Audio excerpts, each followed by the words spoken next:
Is The Lion King really based on Hamlet? The idea that it is, or that the creators of The Lion King based the movie in part on Shakespeare's play, has become one of those little known facts that everyone actually already knows about. You see it show up as one of those fun factoid memes on Facebook or other social media sites all the time.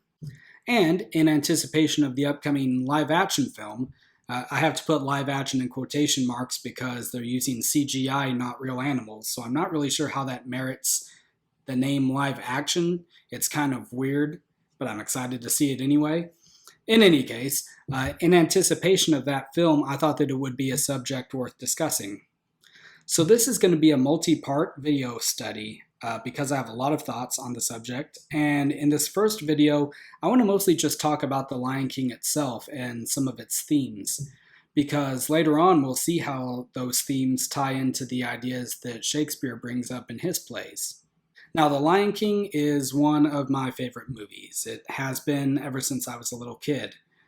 I've still got my Mufasa and Simba paperweight here that I got ages ago. I used to think that it looked like they were sitting on top of a giant cookie, and I always wondered why, but I'm pretty sure it's just a rock. Anyway, I still get a lot of enjoyment out of watching the movie now. One of the things that I really like about it is that the movie is simple on the surface, with the protagonists and antagonists clearly marked out. In a sense, the narrative doesn't throw any surprises at us, which allows us to focus more on the film's message and gives it a universal, timeless quality. I think this is because the movie is meant for kids to be able to follow along. And the writers seem not so much concerned with shocking twists and a convoluted narrative as they are with making sure that the moral of the story is thoroughly comprehended. In much the same way that a writer has to keep their audience in mind when they're writing a story or crafting, say, an argumentative essay, the filmmakers have a firm idea of what specific audience it is that they're appealing to. This simplicity is in contrast to modern Disney films like Frozen or Coco, where the writers try to subvert expectations or turn old tropes on their heads. For instance, in Frozen, the charming prince turns out to be the bad guy. Or in Coco, where the hero that Miguel idolizes turns out to be the bad guy. There's a theme there. Now, this is an interesting form of storytelling in and of itself, and it makes for a good movie, I think. I like Frozen and Coco a lot, especially Coco. I really enjoyed that movie. But I'm not sure that kids are really able to grasp what's going on. The tropes that these newer movies are playing with have to already be ingrained in the audience's mind first in order for them to appreciate when one is being challenged or turned upside down. And I'm not sure that some kids have that background knowledge in order for them to understand what's happening. The Lion King isn't trying to surprise its audience, it takes the audience by the hand and guides it through the narrative. But beneath the surface level simplicity and straightforwardness, there's a lot of depth. There are more layers to the conflict than originally appears. It's not, for example, a conflict between a protagonist, Simba, and an antagonist, Scar. That would be boring if the only relation that they had to each other was strictly adversarial. Rather, Scar represents the immature side of Simba that throughout the movie he grows out of in order to be a wise king. For instance, compare Simba's song, I Just Can't Wait to Be King, to some of the statements that Scar makes later on in the movie, such as, I'm the king, I can do whatever I want. Both are obsessed with the idea of being king as an end goal, without really giving any thought as to how they will benefit their subjects when they become king. So beneath the Simba-Scar conflict, there's also an internal conflict within Simba that's being personified. There's the immature, selfish Simba versus the wise, responsible Simba. And when Simba defeats Scar, he is at the same time rejecting that part of himself that thought like Scar and that might have become Scar. And I think that that's a really great example of deep storytelling that hides beneath, as I said, a relatively simple surface. So there are also a lot of allusions to historical and religious ideas. It doesn't take a genius to see the comparison between Scar's hyenas and the Nazis, especially in the Be Prepared sequence.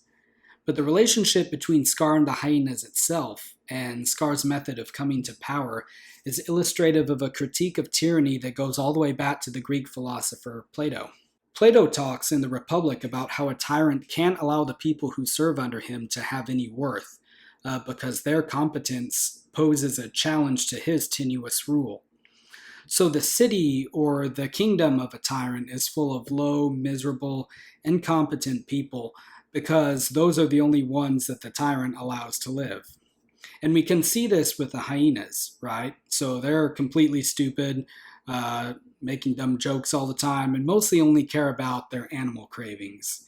So when Scar is singing Be Prepared and talking about kings and successions, high, serious matters, you can hear the hyenas in the background as a chorus just chanting about how they're so hungry and how they're only supporting Scar because he's promising them food. Now, this comes back to hurt Scar because he relies too much on their stupidity, and so he feels safe trying to shift the blame for his disastrous reign onto them. But they overhear that, and meanwhile, he hasn't lived up to his promise of providing them with food. And so he ends up dying at the hands of his own henchmen because they were never loyal, they were just self serving. The allusions to religious ideas are sporadic throughout the movie, and I wouldn't claim that there's any direct correlation between, say, Christ and Simba, but there is the idea near the end of the movie that the son of the king has returned from the dead in order to save the people from the evil tyrant or the evil dictator. Nala says as much to Simba when they meet up again, and later, when Timon and Pumbaa are looking for him, Rafiki shows up and basically quotes the angel that appears to Mary on Easter Sunday in the tomb of Jesus. He says, "You won't find him here," and I think we're meant to take it as that the real Simba, the one who is his father's son, has been resurrected from the dead. Or in this case, resurrected out of the slapstick nihilism that Timon and Pumbaa's lifestyle represents. I also see The Lion King as one of the greatest coming-of-ages stories. Now, the literary term for a coming-of-age story is a Bildungsroman, and that was a genre of novel that was popular, especially in the 19th century. A few good examples of the Bildungsroman novel include Jane Eyre by Charlotte Bronte, and Great Expectations and Oliver Twist by Charles Dickens. Simba has to decide who he wants to be, and he does this by being exposed to, critiquing, and either accepting or rejecting various outlooks on life or philosophies. Does he want to be like Scar, such as exemplified in the I Just Can't Wait to Be King song, or like Timon and Pumbaa in their Hakuna Matata song, or does he want to be like his father? Just as a side note, most of the songs in the film are extolling bad life philosophies that Simba ultimately rejects, while the King of Pride rock score, which I would say is the shared theme of Simba and Mufasa, has no lyrics, but at the same time it's also the most prominent throughout the movie as a whole. Just an interesting observation. So, those are a few of the reasons why I like The Lion King, and why it's such an important movie to me. Now, back to the question, is the film based off Hamlet? It's my understanding of The Lion King as a coming-of-age story that makes me think of it not so much as a homage to Hamlet, but to another Shakespeare play, Henry IV. Mostly the first part, but also certain scenes from the second part as well. Henry IV, for those of you who don't know, is a two-part play. I think that Simba has much more in common with Prince Hal from Henry IV than he does with Hamlet. But I'll leave this for you to decide. In the upcoming videos, I'm going to compare The Lion King to Hamlet and then to Henry IV, and give you a bit of background information on those plays as well so that you can follow along with my argument. I would say, briefly, that the film shares more individual plot points with Hamlet, but that its moral and its overall structure is more closely related to Henry IV. But again, you can judge for yourselves after watching the following videos. Thank you for your time, and I'll see you again shortly.